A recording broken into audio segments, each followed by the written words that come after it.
Good morning class third student. आज इस video में हम पत्र लिखने का अभ्यास करेंगे। एक और पत्र लिखेंगे। इससे पहले मैंने आपको एक पत्र लिखवाया था और उसमें मैंने आपको बताया था कि पत्र लिखते समय हमें किन बातों का ध्यान रखना चाहिए। तो आज हम उन्हीं को एक बार रिवाइज कर लेते हैं। पत्र पर हमें अपना नाम, पता और तिथि लिखनी चाहिए।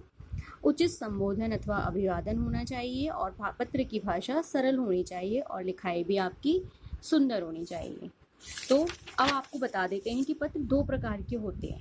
तो कौन से प्रकार होते हैं और उसमें हमें कौन कौन सी सावधानियां रखनी पड़ती हैं ये भी देख लेते हैं। देखिए, पहला पत्र होता है जो हम किसी विद्यालय, कार्यालय को लिखते हैं। तो सबसे पहले जिस व्यक्ति को पत्र लिखा जा रहा है उसका पूरा पता बाईं ओर लिखना चाहिए हमें। साथ में संबोधन में महोदय या महोदया लिखना चाहिए और समाप्ति में आपका आज्ञाकारी शिष्य या आपकी आज्ञाकारिणी शिष्या। अगर बॉयज़ हैं तो शिष्य लिखेंगी और गर्ल्स शिष्या लिखेंगी, अथवा भवदीय या भवदिया लिखना चाहिए। इसी तरह भवदीय बॉयज़ लिखेंगे, भवदिया गर्ल्स लिखेंगी, लिखना चाहिए।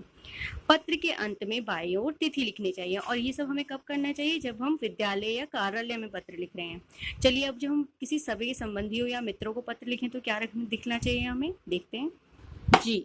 तो जब हम मित्रों या संबंधियों को पत्र लिखें तो पत्र में बाईं ओर अपना पता लिखना है और तिथि लिखनी है। बड़ों को पूजनीय, आदरणीय आदि लिखकर प्रणाम या नमस्कार करना है और छोटों को प्रिय लिखकर उनके साथ शुभाशीष, स्नेहाशीष लिखा जाता है। अंत में आपका प्रिय पुत्र, भाई, मित्र आदि लिखकर अपना नाम लिखा जाता है और पत्र लिखने के बाद अंतर्देशीय या लिफाफे पर जिसे पत्र भेजा जा रहा है उसका पूरा पता साफ और स्पष्ट अक्षरों में लिखा जाता है।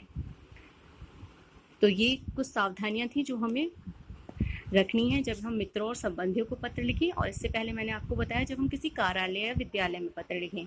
तो चलिए एक उदाहरण के माध्यम से समझते हैं। यहाँ ये जो पत्र है इसमें जुर्माना माफ करने के लिए आपको कक्षा अध्यापक को पत्र लिखना है। जुर्माना अर्थात फाइन।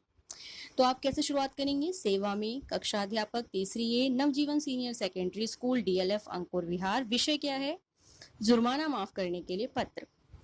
आदरणीय महोदय, निवेदन है कि 2 दिन पहले मैं विद्यालय से लिए तैयार हो रही थी कि अचानक माँ रसोई घर में फिसल पड़ी। पिताजी आवश्यक काम से बाहर गए हुए थे। माँ को डॉक्टर के पास मुझे ही लेकर जाना पड़ा, इसलिए मैं विद्यालय नहीं आ सकी और न ही अवकाश के लिए प्रार्थना पत्र भेज सकी। बिना बताए विद्यालय से छुट्टी लेने के कारण मुझ पर जुर्माना लगा दिया गया है।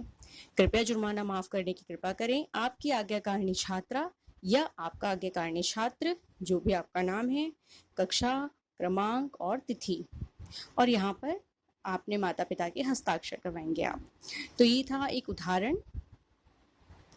इसी तरह आपको कक्षा अध्यापक को, ये गृह कार्य के लिए है, कक्षा अध्यापक को वार्षिकोत्सव के दिन विद्यालय न आ पाने का कारण बताते हुए आपको पत्र लिखना है। ये आपका गृह कार्य है। आज की वीडियो के लिए इतना ही। धन्यवाद।